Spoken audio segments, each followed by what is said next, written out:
Comment vendre grâce à TikTok.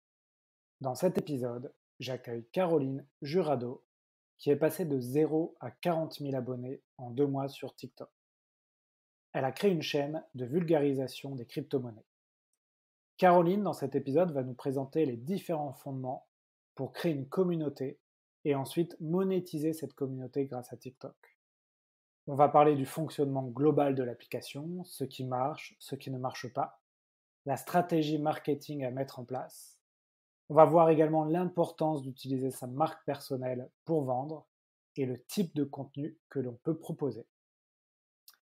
Vous suivez le podcast Les Héros de la Vente. Je vous en remercie, c'est génial. Vous voulez continuer votre apprentissage? Suivez la newsletter Les Chroniques de la Vente. Et vous voulez passer de l'apprentissage à la pratique?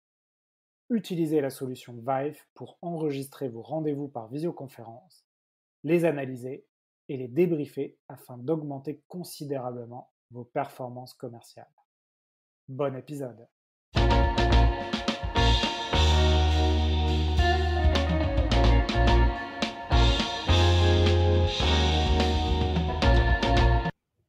Bonjour à tous, bienvenue sur un nouvel épisode Les Héros de la Vente. Aujourd'hui, j'ai le plaisir d'accueillir Caroline Jurado. Caroline, salut.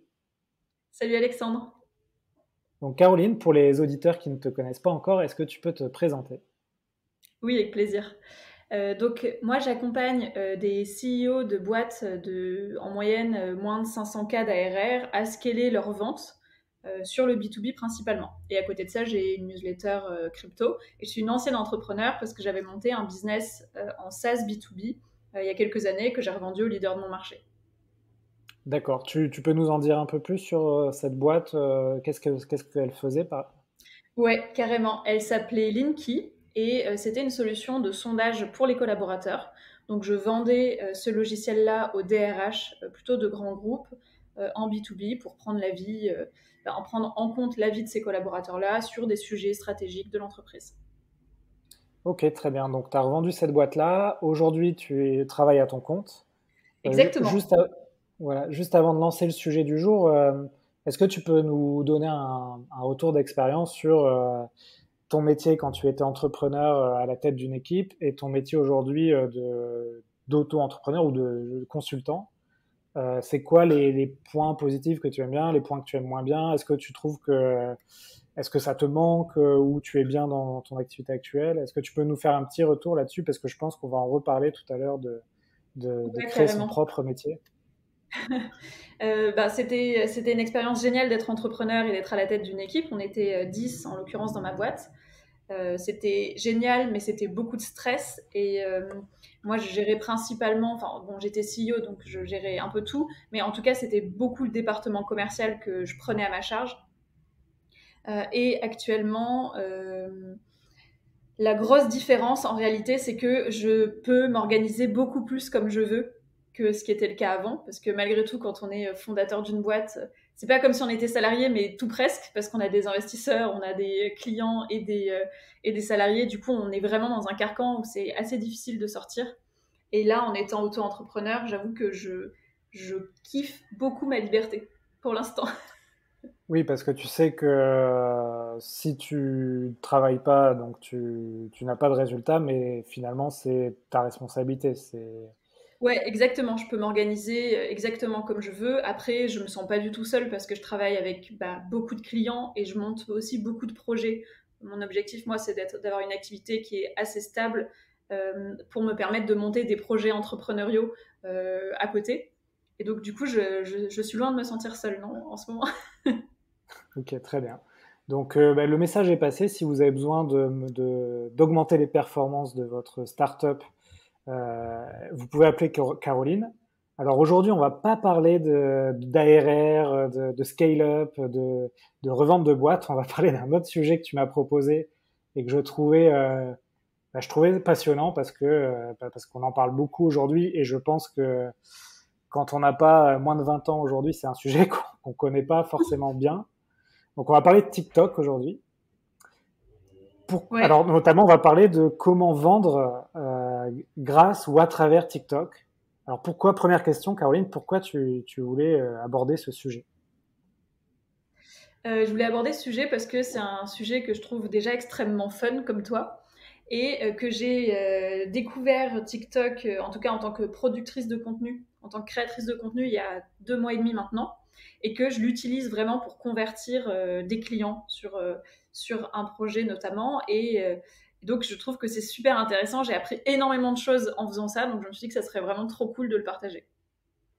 Ouais, et ce qu'on se disait avant de commencer l'épisode, c'est vrai qu'aujourd'hui, savoir créer une communauté, que ce soit sur TikTok ou un autre média, ça devient une compétence finalement très importante, voire même une première compétence à avoir avant même de créer une entreprise ou un produit, puisque une fois que tu as la communauté, Mm, tu as tes premiers clients aussi. Et tout à aujourd'hui, fait. le but de l'épisode, c'est que tu donnes des conseils sur comment créer une chaîne TikTok et avoir des abonnés et ensuite la monétiser. Ce qu'on se disait aussi, c'est que tu as de plus en plus de personnes qui deviennent leur propre patron et qui deviennent un peu des infopreneurs. Ouais. Voilà, je ne sais pas un peu qu'est-ce que tu penses de cette phase-là, on va dire, qui est un peu nouvelle aussi, hein, où il y a de plus en plus de gens qui vivent de leur contenu et de leur travail. Ouais. Ouais, je trouve ça génial. Enfin, moi, j'adore parce que c'est un petit peu ce que je vis aussi par ailleurs, de vivre des contenus que je produis. Et donc, je pense que c'est une phase qui va faire que d'exploser et que dans le cadre de cette phase, c'est intéressant de connaître ce nouveau réseau-là. Que ça soit pour un entrepreneur qui travaille à son compte comme moi ou pour un projet, que ça soit en B2B ou B2C, je trouve que c'est super important d'exploiter ce réseau, en tout cas maintenant. Ouais, et sans doute que bon, la création de contenu, c'est quelque chose déjà de pas évident à faire, mais en plus, après, il y a la monétisation. Et Ouais, donc, tu vas nous expliquer, toi, ce que tu as mis en place. exactement. Déjà, est-ce que tu peux nous expliquer, c'est sur quoi ton TikTok? Ouais, bien sûr. En fait, pour la petite histoire, à la base, j'ai créé mon TikTok parce que je voulais tester en fait un réseau qui me permettrait de faire de la croissance en B2C, mais je voulais surtout pas que mes copains entrepreneurs puissent se moquer de moi. Et donc, je me suis dit, bah, ok, tu vas jamais faire un truc sur LinkedIn ou quoi, parce que ça, c'est trop professionnel. Quel est le réseau sur lequel tu connais personne? Et j'ai pensé à TikTok. Donc à la base, c'était vraiment plutôt où je me disais, bon bah testons ce réseau et on va voir ce que ça donne. Et j'ai choisi de le tester sous l'angle de la crypto-monnaie et de l'investissement en bourse quand tu es débutant, puisque moi j'ai commencé à investir en bourse et en crypto il y a un peu plus d'un an maintenant. Et il se trouve que quand j'ai commencé à investir, j'ai eu quelques amis qui m'ont beaucoup aidé et j'ai lu quelques newsletters qui étaient super intéressantes. Mais globalement, sur la production de contenu, il n'y avait rien qui me ressemblait et qui était assez accessible pour moi. Donc ça fait que j'ai pas mal galéré. Et donc je me suis dit, ok, testons ce sujet-là avec un angle très débutant sur TikTok. Ouais, donc tu as pris deux sujets neufs pour toi, donc TikTok et la crypto-monnaie. Tu les as mélangés pour en faire un cocktail. Et apparemment, ça décolle, quoi, hein, ça marche puisque tu as combien d'abonnés aujourd'hui? Alors sur TikTok, j'ai un peu plus de 40 000 abonnés. Ouais, Mais ce qui est intéressant surtout dans ce que j'ai vécu dans mon expérience TikTok, c'est qu'au départ, je pensais simplement poster du contenu à propos de crypto-monnaie sur le réseau et j'ai eu tellement de demandes et tellement de contacts que j'en ai fini par me dire que ça serait beaucoup plus simple pour répondre à tout le monde de créer une newsletter. Donc ce que tu expliques sur le fait de créer une communauté et de créer un produit à partir de là, c'est vraiment ce que j'ai vécu pour le coup. Et donc, suite à ça, j'ai créé une newsletter dont la 8e édition sortira lundi. Donc, ça fait tout pile 2 mois. Et sur la newsletter, j'ai actuellement 6500 abonnés. d'accord. Donc en fait, ton média, c'est TikTok, ton produit, Ouais, c'est la newsletter. c'est ça. Donc aujourd'hui, tu as monétisé cette newsletter ou c'est encore en cours? Alors, j'aurais jamais pour projet de faire payer mes abonnés sur cette newsletter-là, puisque je m'adresse à un public qui est très débutant sur le sujet. Ouais. En revanche, je commence effectivement, j'ai été sollicitée assez rapidement pour faire des partenariats de rémunération sur cette newsletter et je commence justement à les étudier là, maintenant que je trouve que ma communauté est assez importante. Ouais. Ça fait combien de temps donc que tu as lancé Ça fait deux ce mois. projet TikTok? 2 mois. Donc en Ça fait, fait ouais, 2 mois et demi sur le projet TikTok et 2 mois sur la newsletter. ouais, donc en fait, quand tu dis 40 000 abonnés, en fait, c'est en 2 mois, hein. C'est ça qui est fou, quoi. Ouais, c'est vrai. C'est fou parce que je vois bien, moi, avec le podcast, ça fait 2 ans que je fais le podcast. Alors, c'est un autre format que TikTok, hein, Mm. beaucoup plus long. Aujourd'hui, un épisode de mon podcast va faire, allez, 3000, 4000 écoutes. Mm. Et donc, je dois avoir, voilà, à peu près 2000, 3000 abonnés, mais en 2 ans. C'est ça Ouais. qui est dingue, c'est Mais c'est la comment tu peux puissance avoir, de ouais, réseau. Ouais. comment tu peux avoir de la Ouais. croissance sur TikTok. Juste pour info, ça s'appelle comment ta chaîne TikTok et ta newsletter? Alors, alors, ma chaîne TikTok, elle s'appelle sobrement Caroline Jurado, Ok, comme moi, et ma newsletter s'appelle La News de Caro. Ce qui fait d'accord, ok. que tout le monde me contacte maintenant en m'appelant Caro, et que moi je suis là genre, ah tiens, c'est marrant, j'ai l'impression d'avoir trop de copains. Ouais. Mais donc je trouve ça très bien. Et c'est vrai que la newsletter, tu utilises Substack, c'est ça? Ouais, exactement. Ouais. Donc pour les auditeurs qui ne connaissent pas, Substack, c'est un peu la newsletter 2.0 qui est entre le blog et la newsletter, le médium notamment. Donc quand vous allez créer vos posts, ça va en fait aussi créer une sorte de blog où vous allez pouvoir retrouver les anciens posts. Et c'est aussi pour ça que je te demandais est-ce que tu la monétises, parce que tu as des options pour Tout à monétiser fait. ta newsletter. Alors aux États-Unis, ça se fait très bien, c'est-à-dire que c'est devenu dans la culture de payer quelques dollars par mois pour recevoir des newsletters. En France, c'est encore assez peu commun. Il Mm. y a la newsletter Snowball qui le fait très bien, qui est sur les finances personnelles. C'est pour ça que je te demandais aussi, parce que tu rejoins un peu ce sujet. Ah bah, oui, oui, Euh, c'est la newsletter de Johan qui a été genre la seule que j'ai lue en la trouvant extrêmement accessible ouais, aussi pour des débutants. Donc oui, je comprends. ouais. Donc on va pas forcément aborder ce sujet parce que Johan va passer dans le podcast également. Ah, c'est vrai, Donc c'est drôle. ouais.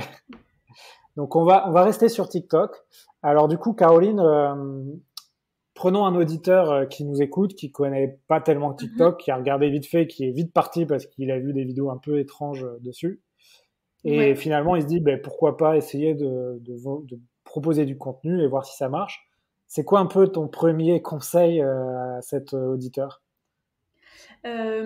Donc effectivement, il faut pas s'inquiéter sur TikTok. Ça met à peu près une semaine à l'algorithme à comprendre un petit peu ce qui te plaît et ce qui te plaît moins. Donc au départ, on est un peu submergé de nouvelles informations et de vidéos et c'est très addictif. Donc c'est quelque chose qui est assez complexe. Moi, au départ, j'ai commencé par utiliser le réseau vraiment sous un angle d'analyse de marché. Donc j'ai regardé des vidéos sur mes thématiques, donc sur l'investissement, sur les cryptos, qui étaient les personnes qui étaient positionnées sur le marché français, sur le marché américain, qu'est-ce qu'ils proposaient comme type de contenu. Donc j'ai vraiment analysé sous cet angle-là et ça m'a aidé un petit peu à savoir ce que je voulais faire.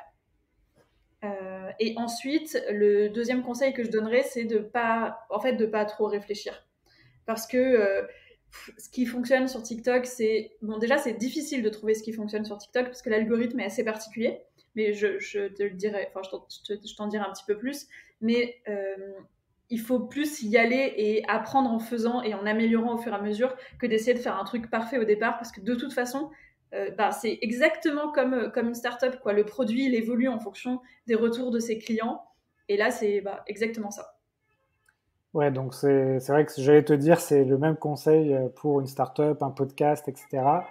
Une Ouais, petite analyse sur, on va dire, les forces en présence et voir ce que tu peux exactement. apporter de plus, Exactement. mais se lancer quand même assez rapidement, ajuster le tir. Euh, ok, très bien. Bah écoute, moi j'ai regardé un peu TikTok pour préparer cet épisode. C'est vrai que des fois tu te demandes. euh, Ah tiens, il y a les pompiers, tu m'avais prévenu qu'il allait y avoir les pompiers. Donc tu te demandes des fois des vidéos qui font des millions de vues, tu te demandes mais pourquoi cette vidéo-là marche quoi. T'as des Ouais. vidéos des fois, c'est mal Ben, filmé, c'est quoi. alors, ça, c'est quand même quelque chose que j'apprécie, moi, justement, sur TikTok, c'est le fait que c'est très valorisé en fait, ce qui est fait un peu naturellement. Donc, t'as pas besoin d'avoir un setup de dingue pour que ça fonctionne. Il suffit, en revanche, de penser les choses de manière assez intelligente, c'est-à-dire te demander qui est ta cible. Donc, à qui est-ce que tu t'adresses sur TikTok que tu souhaites convertir? Quel est ton objectif sur TikTok? Franchement, ça sert à rien d'avoir 500 000 abonnés sur TikTok si tu peux pas les convertir. C'est vraiment, c'est une communauté qui est pas, disons que c'est une communauté qui est, comment dire ça? C'est un réseau sur lequel tes vidéos vont être poussées à un nombre de personnes énorme, et donc tu vas être confronté à un volume de personnes qui est incroyable. Mais par contre, même les gens qui s'abonnent à toi, ils vont pas pour autant voir tes vidéos tous les jours, ou tout d'un coup. Enfin, le principe de TikTok, c'est que chaque vidéo est poussée individuellement.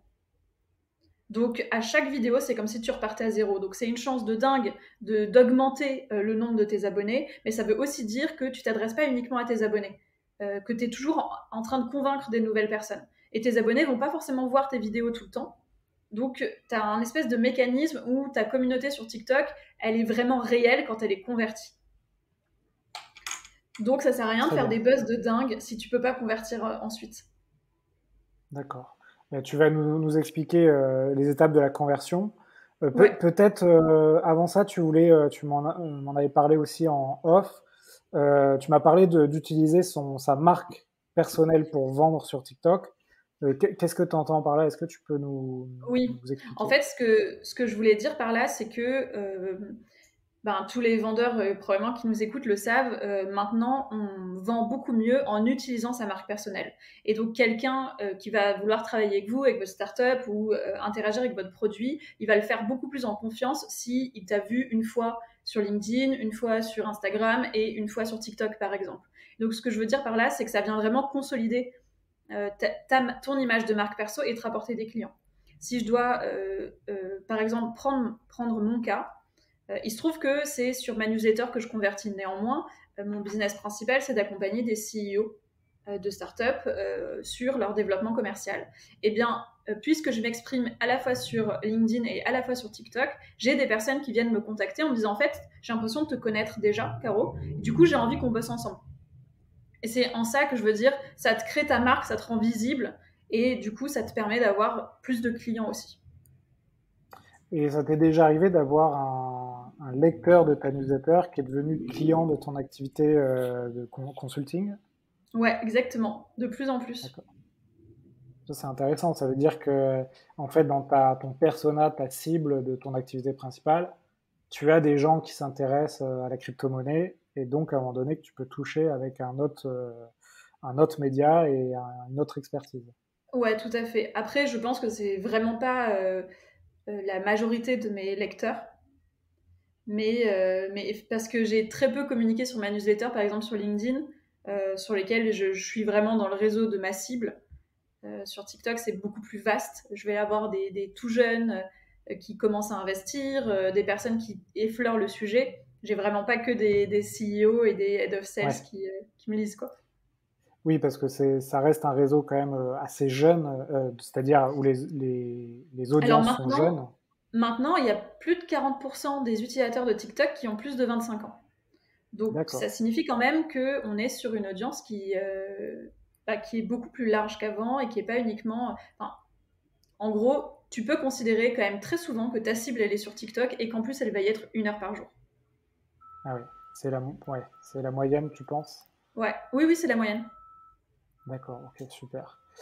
Très bien, donc là, tu nous as dit plusieurs choses, je récapitule, mais en gros, Oui, réfléchir à son objectif, à ouais, qui va regarder les vidéos, comment aussi tu vas pouvoir à un moment donné les monétiser.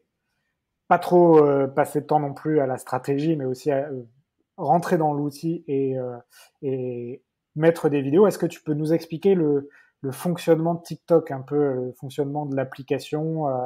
On a compris que c'était de la vidéo, mais voilà, comment ça fonctionne concrètement? ouais. Donc en fait, une fois que tu as décidé des 2 à 3 sujets sur lesquels tu vas t'exprimer sur TikTok, pas plus, parce que le fonctionnement de l'algorithme, je te le disais, c'est qu'il va pousser ta vidéo sur un échantillon de personnes. Il va voir comment ces personnes réagissent avec ta vidéo et en fonction de ça, il va la pousser sur un échantillon plus gros et plus gros et plus gros. Et tant qu'il fait ça, ta vidéo est virale et dès que l'échantillon arrête de réagir avec ta vidéo, ça arrête d'être portée par l'algorithme. Donc ça signifie que si jamais un jour tu fais une vidéo sur la crypto-monnaie et que le lendemain tu fais une vidéo sur, je sais pas moi, de la danse, eh ben, l'algorithme va pousser ta vidéo de la même manière que ce qu'il a fait précédemment, sauf que l'échantillon va pas du tout réagir et donc tu vas arrêter d'être poussé par l'algo. Donc en ça, il faut choisir les thématiques sur lesquelles on souhaite s'exprimer et s'y tenir. D'accord. Euh, Donc, j'ai vu que sur TikTok, tu pouvais créer plusieurs profils. Ça doit être justement pour répondre aux gens qui veulent créer plusieurs chaînes sur des thématiques différentes. ouais, probablement. Mais par contre, animer plusieurs chaînes, je vois pas comment c'est possible. Parce qu'en moyenne, on dit qu'il faut publier une fois par jour. Donc, produire une Ouais, vidéo par jour sur TikTok, il y en a qui le font 2 fois par jour. Moi, je le fais plutôt une fois tous les 2 jours, en réalité. ouais. Euh, et comment ça marche concrètement? Bah, en fait, tu vas sur l'application et tu vas commencer à te filmer. Donc, les formats, c'est soit 15 secondes, soit jusqu'à maximum 1 minute. Tu vas commencer Ouais. à te filmer par rapport à ça. Tu as un J'avais vu mini... que Vas-y. j'avais vu qu'au début, quand tu débutais, il fallait vraiment faire l'effort de rester dans les 15 secondes, max 30 secondes, parce qu'en fait, l'algorithme regarde quand les gens partent. Et s'ils partent trop vite, donc 15 secondes, quand tu commences, c'est pas mal parce que voilà, ça va très Ouais, vite 15 secondes. après c'est quand même pondéré, hein. C'est-à-dire que si tu es sur une vidéo de Ouais, 15 secondes, on va prendre le temps de lecture total, ou je crois, fois 115%, un truc comme ça. Et si tu es sur ok, plus longtemps, l'algorithme va permettre style 30 secondes. Enfin, au final, c'est pas un mauvais plan. En revanche, tout comme sur LinkedIn, ta phrase d'accroche, elle est clé. Quand tu crées ta ouais, première vidéo, les gens scrollent les vidéos, donc pour qu'ils s'arrêtent sur ta vidéo, il faut que ta première phrase, elle soit super percutante, ou ce que tu proposes, ou la musique qui ressort, enfin, il faut que ce soit quelque chose de ouais. très percutant. Et donc, c'est assez important de t'adresser à ta cible, ou d'expliquer ce que tu vas apporter, ou de poser une question au tout début pour que les gens s'arrêtent et regardent ta vidéo. Ensuite, tu as le contenu de ta vidéo et un call to action à la fin qui permet d'avoir un impact avec eux. Ouais. J'ai l'impression que la musique aussi, à la base, c'est une application de musique, hein, de Ouais, danse TikTok qui s'appelait Musical.ly ou Musical.ly, je sais pas comment. J'ai l'impression que la musique, elle est aussi hyper importante, et notamment parce que quand tu scrolles les vidéos, tu te retrouves souvent avec les mêmes musiques, et puis le mois suivant, ça va être d'autres musiques. Et j'ai l'impression que si exactement. tu utilises les musiques à la mode, ça va Ouais, augmenter tout à fait. ton reach. T'as des trends en fait de musique, et moi je sais que je vais alterner des vidéos où j'ai une musique de fond qui est pas très qui interpelle pas, parce que je veux vraiment me concentrer sur le contenu que je vais proposer, et de temps en temps je vais faire des vidéos où je ne parle pas, ou à la limite j'affiche juste des éléments d'information mais sur une musique qui est trendy en ce moment. Ok. Et deux autres choses aussi que j'avais notées, tu vois, j'ai fait un peu mes devoirs hein, pour Je vois l'épisode. ça. Format vertical quasiment Ouais, bien sûr. fondamental. Ouais. Et si possible, rythmer la vidéo, c'est-à-dire faire des cuts Ouais. pour rythmer un maximum. Exactement. Il y a un Ça, peu comme le même fonctionnement que sur YouTube, quoi. C'est ouais. vraiment un cut entre chaque phrase, un maximum, pour que ce soit le plus dynamique possible. Après, l'application, elle est assez intuitive pour, même si on n'a pas trop de compétences de montage, elle est assez intuitive pour monter sur son smartphone ses cuts, hein, c'est ça? Ouais, exactement. C'est assez facile à faire. Moi, ça m'a pris, franchement, les 2 premiers jours, je me disais que c'était un peu compliqué, puis en fait, ça se fait vraiment très, très facilement. Ok, très bien. Avant de passer à la stratégie marketing autour de TikTok, là on a vu un peu les idées à avoir avant de commencer, rapidement le fonctionnement de l'application. Est-ce que tu as d'autres choses à ajouter sur le fonctionnement global de l'application, ou on en a fait un bon tour dessus? Non, je pense qu'on en a fait on en a fait un bon tour, à mon avis. Ouais, décidément, les pompiers, là, il y a le feu chez toi. Mais c'est tout le temps comme ça. Ah ouais, ok. Bon, c'est pas grave, ça passe bien, on t'entend bien. Ok, très bien. Donc là, ça y est, vous savez à peu près les fondamentaux à respecter sur l'application. Maintenant, qu'est-ce qu'on peut mettre comme marketing pour atteindre ton objectif de, ok, je fais grossir cette communauté petit à petit, et à un moment donné, Mm.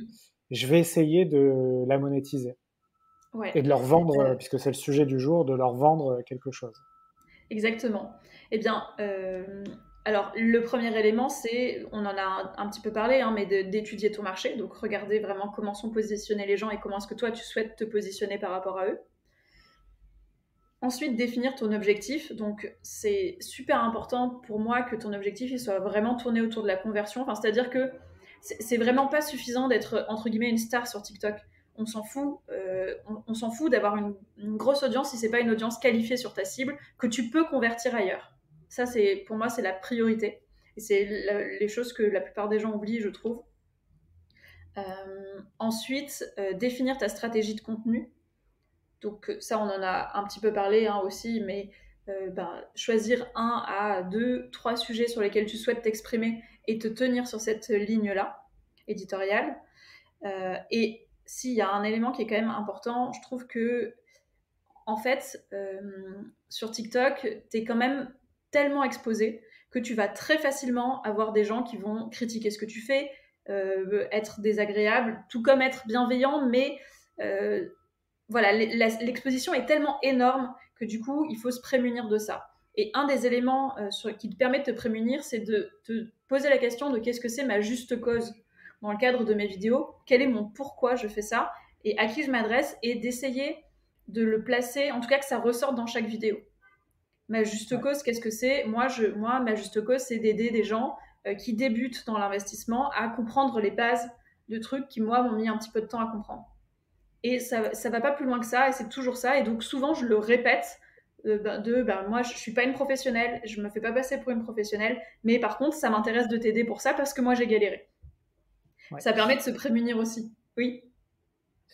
Et donc, tu nous dis qu'il y a quand même, comme sur tous les réseaux, mais tu as des haters sur TikTok.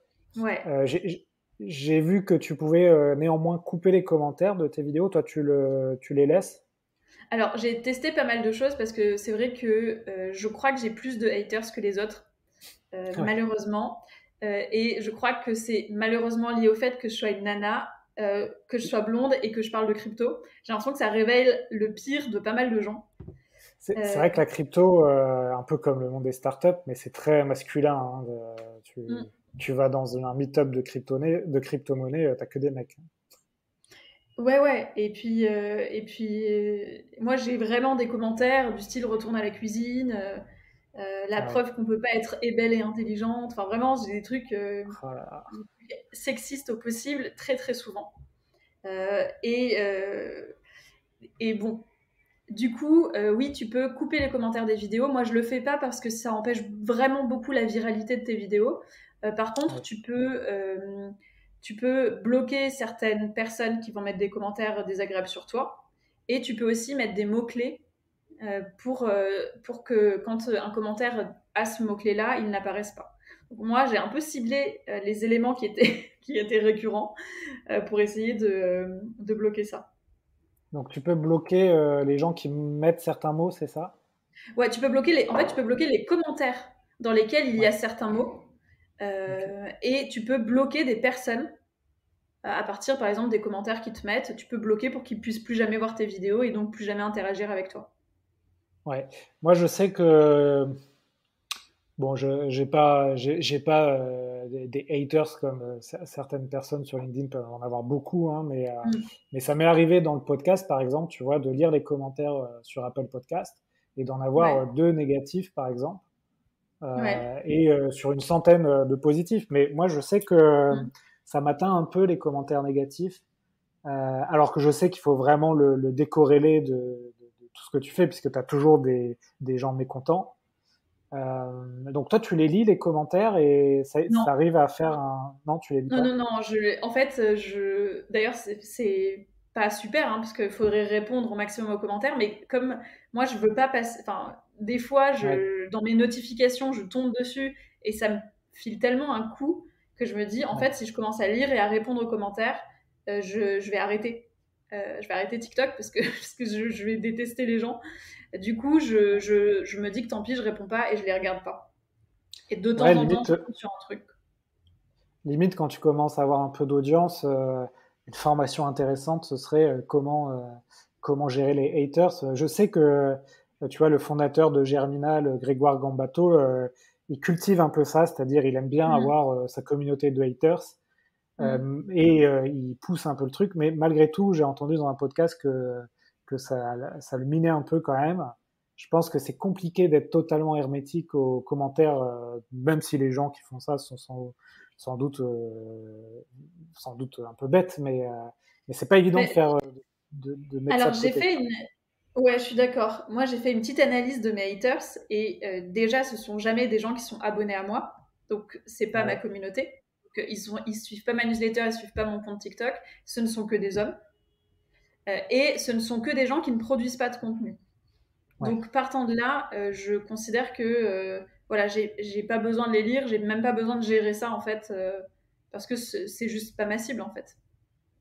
Ok, écoute, très intéressant. Ce qui est important de savoir sur TikTok, c'est aussi un peu comme sur LinkedIn, c'est que 90% des gens qui sont sur l'application, finalement, ne font pas de contenu et qu'il n'y a Oui, qu'un infime pourcentage qui produit du contenu. exactement. Et c'est pour ça que pour moi, c'est vraiment le moment de se positionner sur le réseau, parce que du Ouais, coup, les producteurs de contenu sont énormément poussés. C'est comme les débuts d'Instagram, en fait. On a la possibilité de se créer une communauté énorme et de devenir une référence sur le sujet, justement parce que c'est pile le bon moment. et selon toi, ouais, c'est pas trop tard encore. Bah, pas du tout. Regarde-moi, j'ai commencé il y a Ouais, 2 mois et demi, ouais. franchement. Et alors, je suis pas du tout une star de TikTok, mais de base, ça me permet quand même de créer des choses qui sont super intéressantes. Bah, 40 000 personnes, c'est un stade de France. Enfin, non, le stade de France, c'est beaucoup plus, c'est 80 000, mais c'est la moitié d'un stade de France, qui est quand même. Ouais, Avant d'arriver à une newsletter qui fait 40 000 abonnés, faut y aller, hein, ou même, il je en pense, faut. une chaîne YouTube. Ouais. Ouais, ouais, il en faut. Mais tu vois, quand je vois la rapidité avec laquelle ça convertit, enfin, je suis presque à 7000 abonnés sur une newsletter qui a pas 2 mois d'existence, je Ouais, me dis que, ok, c'est vraiment c'est un réseau excellent. qui te permet de scaler de manière incroyable. À C'est partir du moment excellent, où ouais. tu as ta cible et où tu apportes un contenu qui correspond à ce que attend ta cible. Ouais, très bien. Et il y a quand même un truc sur lequel je suis très fière, donc je voudrais le dire, c'est que Vas-y. tous mes copains qui sont dans l'investissement, et c'est le cas de Johan aussi, ont une communauté qui est principalement masculine, avec plus de 80% d'hommes dedans. Et moi, autant dans mes abonnements sur TikTok que sur ma newsletter, j'ai 50% de nanas. Et c'est vraiment une Ah ouais. cible qui est très peu adressée dans l'investissement. Et je pense que c'est parce qu'elles ne doivent pas se retrouver euh, trop dans des discours portés par des hommes, parce que c'est un milieu qui est très masculin. Et que du coup, une nana qui s'exprime là-dessus, bah, c'est quelque chose sur lequel elle s'affilie plus. Donc je suis super contente de ça. Bah, écoute, je vais passer le mot à mes copines ou mes collègues. Je vais leur demander enfin, je vais leur expliquer ce que tu fais et je vais voir si ça intéresse. C'est vrai que dans ce milieu-là, encore une fois, tu vois très peu de femmes. Ouais, hein, c'est aussi c'est un feedback intéressant. Tu voulais aussi nous parler, Caroline, des types de contenus que tu peux proposer sur TikTok. Qu'est-ce que tu voulais entendre par là? Oui, parce que je voulais dire que pour le coup, moi, je poste 2 types de contenus. Ouais, Vraiment les contenus que j'appelle du quotidien, qui sont des contenus qui vont me prendre moins de 10 minutes entre l'idée, le script, le filmage et le fait de le poster. Et c'est très important pour moi de pouvoir optimiser ça, de ne pas y passer de temps, parce que mon temps est vraiment compté, et donc optimiser ça, c'est important. Et ensuite, je poste un autre type de contenu qui demande un peu plus de travail. En l'occurrence, le dernier m'a demandé une demi-journée de travail, ah ouais, euh, qui est en fait du storytelling, et qui est une vidéo beaucoup plus travaillée, montée, autour de laquelle on va raconter une histoire en étant aussi très humain, en livrant de sa propre expérience, euh, et en partageant aussi des rushs de vidéos, de photos qui datent de il y a plusieurs années, etc., pour suivre l'histoire. Et ça, pour le coup, ça demande un peu plus de travail à réaliser. En revanche, le potentiel de conversion, il est dingue. C'est-à-dire que sur mon contenu du quotidien, j'ai pu convertir 1800 personnes à ma newsletter en 1 mois et demi. Et avec cette seule vidéo, donc une demi-journée de travail, j'ai converti tout le reste de mes utilisateurs jusqu'à presque 7000. Donc ça veut dire que j'ai d'accord. fait plus de 5000 abonnés en 3 jours avec une vidéo. Donc, cette vidéo-là, tu mets une demi-journée de travail pour faire une vidéo de 1 minute, c'est ça? Ouais. Ce qui te prend du temps, c'est le storytelling. Après, qu'est-ce qui te prend du temps dans cette vidéo? Effectivement, la rédaction du storytelling, mais surtout le fait de retrouver des rushs, des archives de photos, de vidéos pour pouvoir monter le truc, c'est ça qui est presque le plus long. Ouais, Et puis surtout, de toute façon, tu peux pas le faire toutes les 3 semaines, parce que tu vas pas raconter, tu vois, Caroline et les cryptos, Caroline et trucs, tous les 4 matins, quoi. Ouais. Et je crois que je l'ai vu cette vidéo. C'est pas quand on voit une photo de toi petite? Non, c'est pas ça? C'est possible, Au dé- si. non, au Ça début, commence tu par un racontes. face cam. Ouais, et tu racontes en fait le fait que tu étais entrepreneuse. Enfin, tu racontes un peu ton histoire en fait. Ouais, exactement. Je Ok, raconte ouais, pourquoi est-ce que j'ai pas investi au départ, qu'est-ce qui s'est passé, pourquoi j'ai créé la newsletter, etc. ok, oui, effectivement, c'est storytelling sur ton parcours. Et effectivement, quand je l'ai vu, je me suis dit que tu avais bien bossé là Ouais, sur cette vidéo. c'était le pourquoi de ma newsletter et c'est celle-ci qui a converti le plus. Top, top. Est-ce que tu as testé des choses, Caroline, qui... Donc ça, par exemple, investir du temps dans la création d'une vidéo story-télé, montée, etc., ça t'a rapporté beaucoup d'abonnés. Est-ce qu'il y a Ouais. d'autres choses que tu as testées où tu as vu que ça t'a apporté aussi pas mal d'abonnés? Et inversement, est-ce que tu as testé des choses où c'est tombé un peu comme ça fait un flop, quoi? Ah bah ouais, j'en ai fait plein, hein, des trucs qui ont fait des flops. J'ai fait presque une vidéo par jour pendant 2 mois, autant te dire que j'en ai fait plein. Euh, Qu'est-ce que j'ai fait qui marchait, qui a pas très bien marché en fait, c'est pas tellement des vidéos qui ont pas bien marché, c'est des vidéos qui ont pas bien converti. Et je trouve que c'est important de le spécifier. C'est-à-dire que, par exemple, j'étais partie en vacances pendant une semaine avec des amis entrepreneurs et on avait loué une Tesla pour la semaine.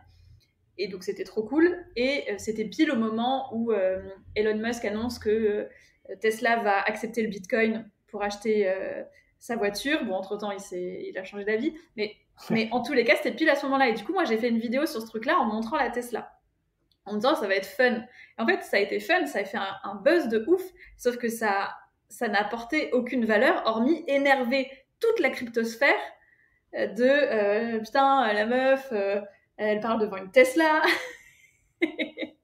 Moi, sur le coup, j'ai pas du tout pensé. Je me suis juste dit, ah bah tiens, la coïncidence est ouf, on va en profiter pour voir ce que ça fait. Et donc, ça a fait le buzz et ça a pas du tout converti. Et en plus, je me Ah suis fait ouais. tracher vachement.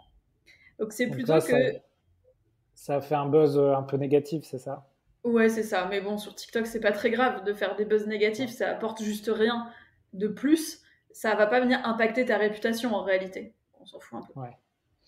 Et pour toi, une vidéo qui convertit bien, ça se compte en termes d'abonnés sur ta newsletter, c'est ça, hein? Dans mon cas, oui. Mais je connais des gens qui, eux, cherchent à convertir sur leur YouTube ou sur leur Instagram ou Ouais. sur. Tu vois, j'ai une copine qui a lancé un produit en bêta-test, qui cherche des bêta-testeurs, bah, ça serait là-dessus. Enfin, c'est vraiment. Pour moi, c'est sur ton produit parce que les abonnements, c'est.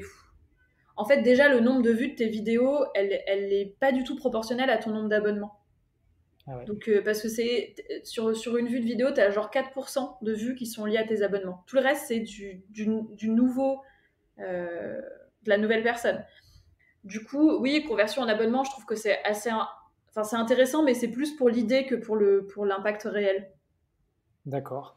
Et si on compare, moi par exemple, tu vois, le podcast, je pense que j'y passe pour un épisode par semaine. Je dois y passer une demi-journée, donc Mhm. 1 heure de préparation, 1 heure d'enregistrement et 1 heure de, pub, de montage et de publication. Mhm. Donc voilà, à peu près 3 heures, un peu plus s'il y a plus de choses à préparer. Toi, Mhm. TikTok, donc tu nous as dit, tu essaies de publier une vidéo tous les 2 jours, c'est ça?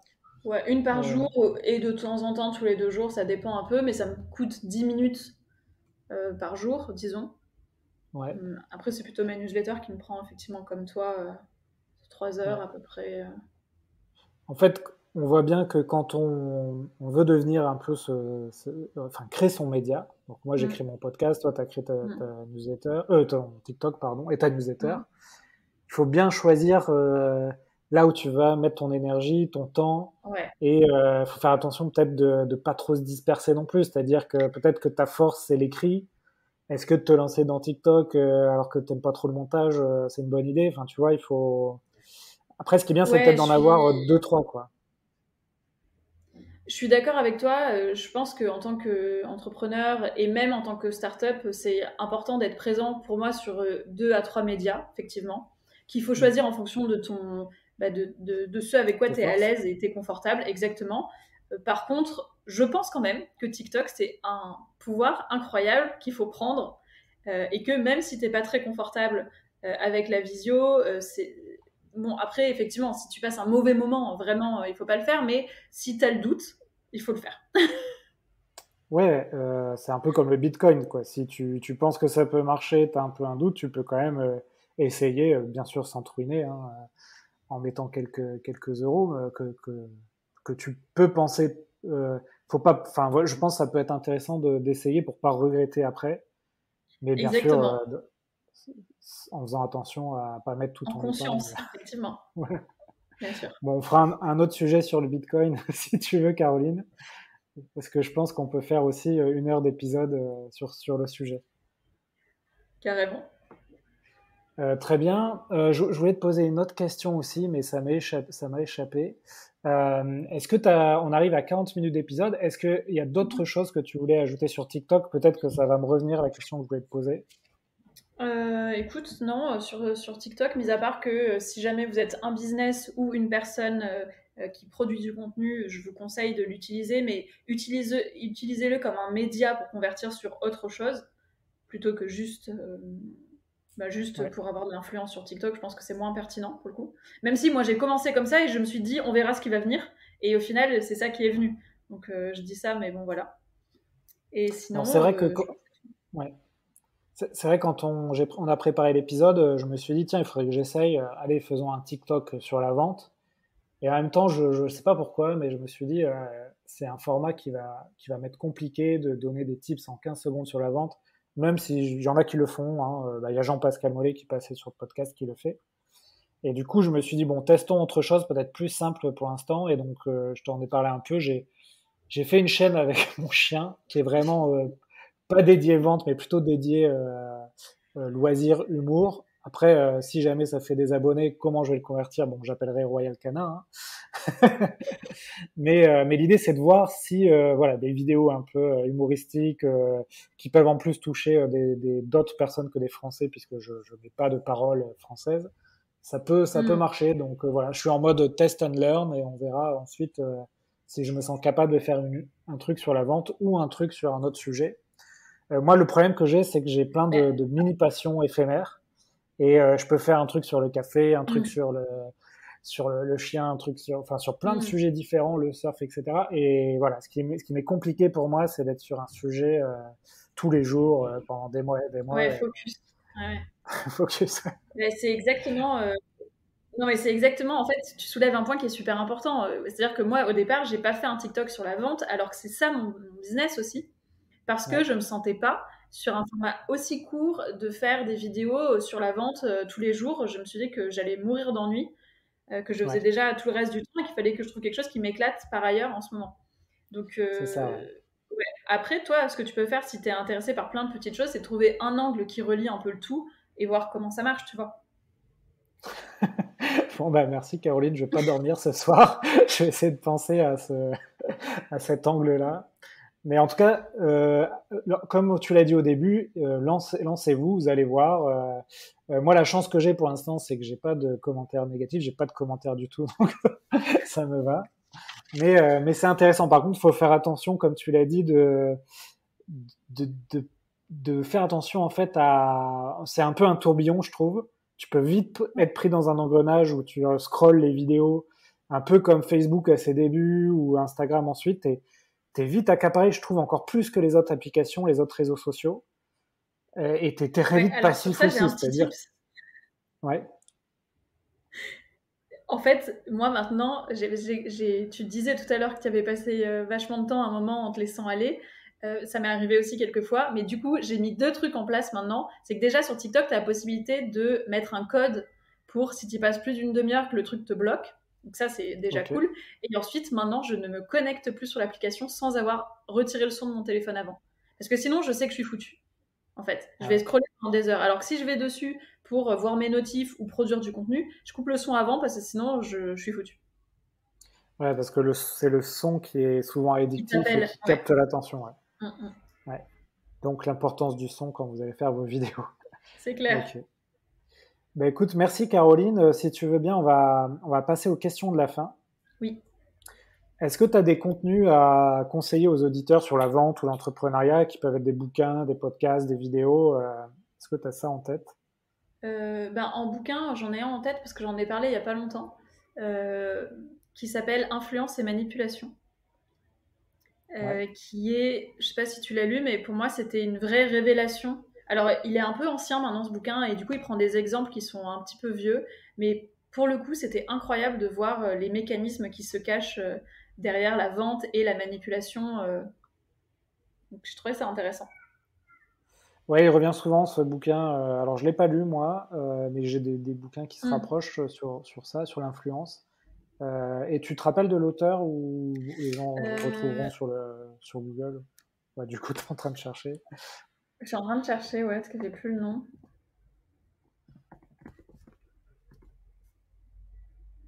C'est de Robert, je crois qu'on dit Cialdini ou Cialdini. Ok, ok, très bien. Ok, est-ce que tu as d'autres contenus en tête? Qui me viennent comme ça, non. Je t'avoue que Non. j'en ai pas tellement.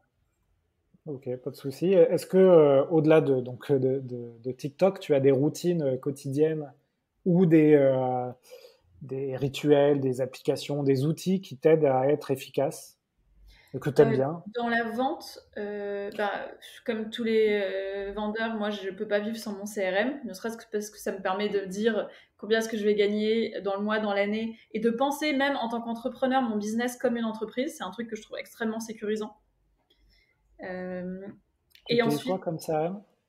en l'occurrence, j'utilise Pipedrive, mais Ok, jusqu'à présent, j'utilisais Salesforce, mais j'étais plus dimensionnée à l'époque que maintenant. ouais, Et sinon, si j'ai quand même un outil dont je parle à tout le monde, et je pense que tout le monde connaît, qui s'appelle Mixmax, qui est un outil de suivi, emailing, email, optimisation. Lemlist est notamment un concurrent français de Mixmax, mais ouais. qui a moins de fonctionnalités. Et pour moi, je l'ai découvert il y a genre 5 ou 6 ans et j'ai pas pu vivre sans depuis. Donc Ouais. voilà. Et sinon, en termes de routine, qu'est-ce que j'ai? Non, en fait, j'ai plus de routine depuis que j'ai quitté Zest, chez qui j'étais head of sales, donc mon acquéreur, pour lancer ma vie pour l'instant d'entrepreneur comme ça. J'ai plus de routine et c'est quelque chose que j'essaie de recréer. Euh, pour l'instant, je sais pas trop comment faire.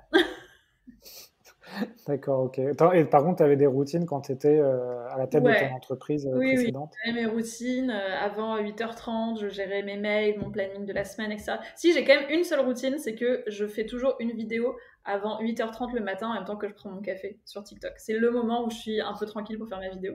C'est ma seule routine. D'accord. Ok, très bien. Et bon, oh, super. Écoute, il nous reste deux questions pour finir l'épisode. Est-ce que Mhm. dans ta carrière, il y a une vente qui t'a appris quelque chose, où tu t'es dit, bon, bah, ça, je vais pouvoir le reproduire et ça me servira, ou une non-vente, hein, ça peut être Ouais. une vente que Bah, tu as ratée aussi. alors, j'ai vraiment beaucoup processé mes ventes, et d'ailleurs c'est pour ça que maintenant je peux accompagner des gens. Donc de chaque vente, j'ai l'impression d'avoir retiré quelque chose. Mais il y a ma première vente qui est marquante, parce qu'à l'époque, j'avais pas encore de produit. J'avais juste un pauvre fichier Excel qui était franchement pas du tout efficace pour faire ce que je voulais. Et je m'étais dit justement qu'il fallait absolument que j'essaye de vendre quelque chose coûte que coûte. Donc j'avais réussi à vendre à une banque en plus privée qui s'appelle Mescart, ma solution, alors que j'avais qu'un fichier Excel. Et ça, c'est le truc qui m'a appris qu'en fait, on n'a pas besoin d'outils pour vendre. On n'a même pas besoin de démos pour vendre. On a juste besoin d'une bonne méthode et d'un bon argumentaire et d'une juste cause. Et tout le reste, en fait, on le crée à partir de la vente, à partir du client. Ok, très bien. Cette question-là, je pense que 80% des invités souvent parlent de leur première vente. C'est vrai, c'est drôle. Ouais, c'est drôle. Très bien. Et écoute, on finit l'épisode avec. Est-ce que si tu peux inviter quelqu'un sur les héros de la vente, tu invites qui? Si je te donne une carte blanche. Alors, je pense que j'inviterai Terence Delahaye, qui est un des cofondateurs de ShipUp, parce que à chaque fois que j'ai pu échanger avec lui, notamment sur la vente, il m'a toujours donné des outils qui étaient super pertinents en stratégie commerciale, hyper efficace. Donc je pense que ça serait un bon invité. D'accord. Ils font quoi, ShipUp? ShipUp, il gère l'expérience utilisateur d'un client en B2C. Donc quand tu achètes, en B2C, en e-commerce. Quand tu achètes en ligne, toute l'expérience de ton colis est là, il va arriver, etc. etc. Voilà, c'est ce qu'ils font. Ok, il y a un gros Je pense que marché je le pitch là-dessus. hyper mal. Je suis désolée pour eux. Non, non, moi je me suis dit, oula, il doit avoir un beau potentiel pour ce business, donc tu l'as bien pitché. Ouais. Ben écoute, super, Caroline, merci beaucoup pour ta disponibilité. Si les auditeurs veulent te joindre, on te joint comment ou sur quel réseau? Eh bien, sur LinkedIn, assez facilement. Autrement, en faisant un mail à caroline.jurado@gmail.com, hyper sobrement. Ouais, c'est Et simple. merci en tout cas pour merci pour ton invitation, Alexandre. Ouais, bah, c'était très, très sympa cet épisode. J'ai appris des choses. Je pense qu'on va avoir les prochaines années encore plein de cas d'usage sur TikTok ou sur d'autres réseaux. Tu vois, on n'a pas parlé, c'était ça la question que je voulais te poser, mais on n'a pas parlé de Clubhouse qui a fait un peu une grosse percée le mois dernier. Et puis là, ça y est, on n'entend plus du tout Ouais, parler. On a l'impression que c'est plus du tout retombé comme un parler. Ouais. soufflé. Et pourtant, au début, Mm. je me disais, il faut peut-être prendre des positions, mettre énormément de temps là-dessus, etc. Et Mm. bon, je suis content de ne pas avoir passé trop de temps non plus, parce que j'ai l'impression que ça y est, plus personne, en France en tout cas, Mm. ne va sur Clubhouse. Bah, moi, je l'ai envisagé. Et puis, j'ai Ouais, assisté à une table ronde. Et j'ai trouvé que c'était tellement chiant. C'était enfin, vraiment tellement de gens qui parlent, qui se coupent la parole. Le truc n'avait. Finalement, pour avoir un tout petit peu de valeur, ça demandait énormément de temps. Et à partir de là, j'ai plus vraiment cru au réseau. Donc, je ne suis pas du tout investie pour le coup, moi. Mais plus parce ouais, que j'aurais pas été utilisatrice, quoi. ouais, c'est un peu on se rend compte du défaut du live Ouais, face au différé et la synchrone. Hein. C'est comme la télé et Netflix en face, ou le c'est clair, podcast et la exactement. radio. C'est que quand Ouais. ça t'intéresse pas, bah, tu vas plus loin ou tu switches. Alors que là, en live, bah, tu coupes, T'es quoi. obligé d'attendre en espérant, T'es- et si t'as espéré et que ouais. c'est nul, bah après t'y retournes plus jamais, quoi. Ouais, ouais, ouais. Donc, tu vois, j'ai pas fait d'épisode sur vendre sur Clubhouse. Ça a été trop vite. Ça s'est déjà arrêté. Donc, bon, écoute, il y a des réflexions aussi, mais il y en aura sans doute d'autres. Et peut-être que ça va repartir aussi à un moment donné avec des business qui vont se lancer pour optimiser ton Clubhouse. Hein. On verra ça Ouais, les si ça se prochaines trouve, années. hein. Mm. Ouais. Bah, écoute, merci Caroline. N'hésitez pas à te contacter si vous avez des questions sur TikTok ou sur vos startups. Vous pouvez aussi, au passage, noter 5 sur 5 l'épisode. Ça m'aide à être dans les classements. T'as vu, j'ai les réflexes du podcasteur maintenant. J'adore. Ouais. On m'a dit de le faire, donc je le fais. Allez, à T'as bientôt, raison. Caroline. Ouais. Salut. Salut. Voilà, si l'épisode vous a plu, vous pouvez soutenir le podcast sur notre page Tipeee ou simplement mettre 5 étoiles sur Apple Podcast. Je reste à votre disposition par mail ou LinkedIn si vous voulez me proposer un épisode sur un thème précis autour de la vente. Et enfin, si vous voulez tester un sprint de coaching de vente à travers notre technologie de vidéo training Vive, contactez-moi sur alexandre@vive.fr. VYFE.